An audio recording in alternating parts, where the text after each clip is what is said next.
Hello, my name is Ramsey Khadder, and today I'll be showing you how to track skeletons using the Kinect. So, before we get started, as you see, I created my project. I called it skeletal tracking.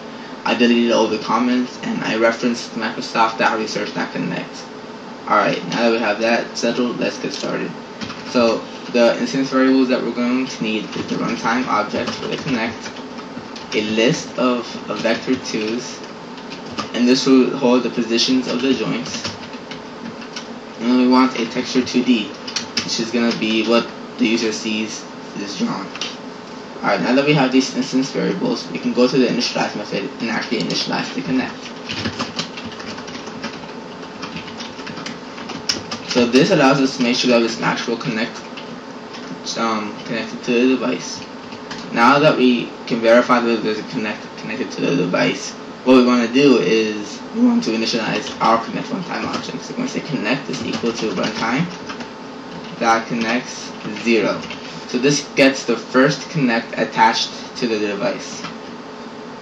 Then what we want to do is we want to initialize the Kinect so that it can read skeletal data. So Kinect.initialize runtime options that use skeletal tracking.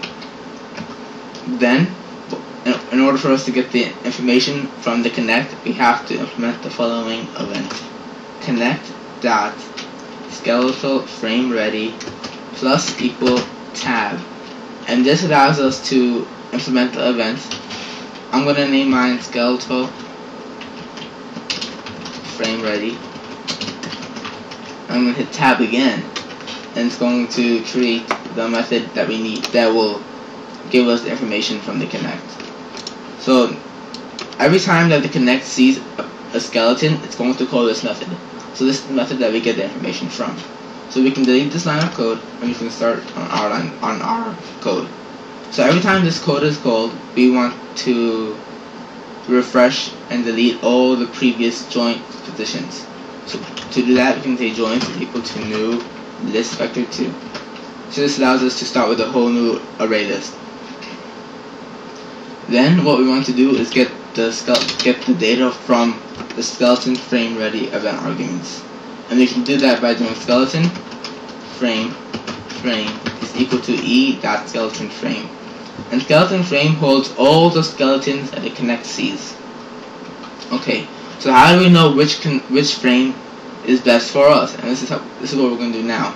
So we need to cycle through all the frames and see which ones the Kinect can fully see. So we do that by making a for each loop of skeleton data and frame dot skeletons.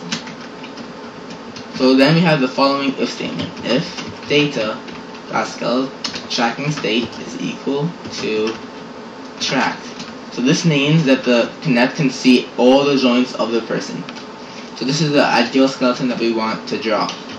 So we need the following variables: a point, it's called scale, and this is going to scale the skeleton to something that will fit the screen.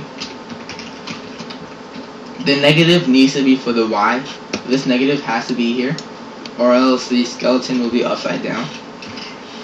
Then we need a point for the center, or else the skeleton will be drawn at 0, 0. So we're going to say point center equals new point. I'm going to put mine at 400, 150. Alright, so now let's actually add the joints to the joints array. Add new vector 2.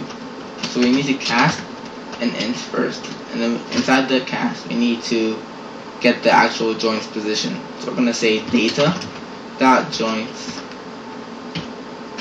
joint ID. We're going to do the head first. So head dot position, and position returns a vector, and we have to get the x component first, and then now we need to multiply it by the scale x, and then we need to add it by the center x. So this puts the head's x position at the ideal position for us, the center, and in its spaces the head from the rest of the joints nicely. So now we need to do that, but the same thing for the y. So int data dot joint idea at dot position dot y times scale dot y plus center dot y.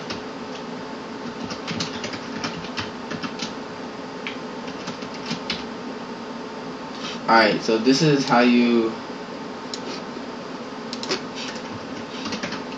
this is the code that you need to add a joint. So we're gonna do it only for the main joints.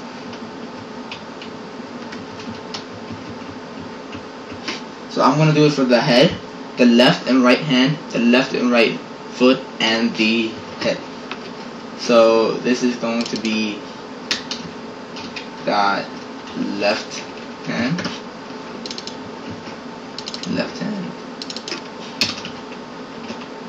and right, foot left, foot right, and then the hip center.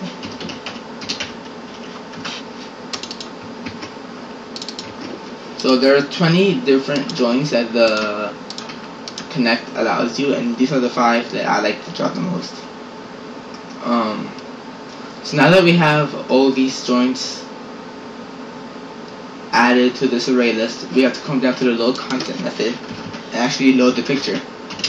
So I'm going to add this simple circle that I drew that's going to represent the joint. I'm going to say joint is equal to content dot load texture 2D joint, and then we want to initialize the list array for the joints down here also. So now we can go down to the draw method and actually draw these joints. So we're going to say spread bash dot begin, spread bash dot end,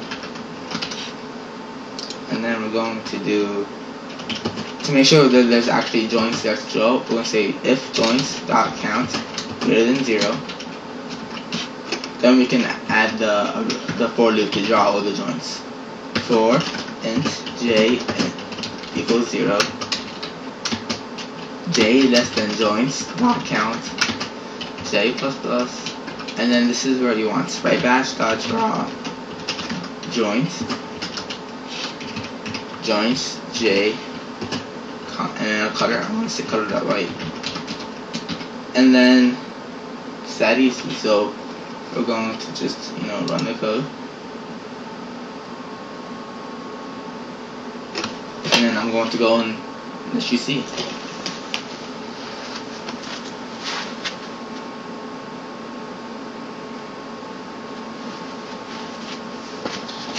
So this is Ramsey. This is how you track skeletons, and I'm out. Peace.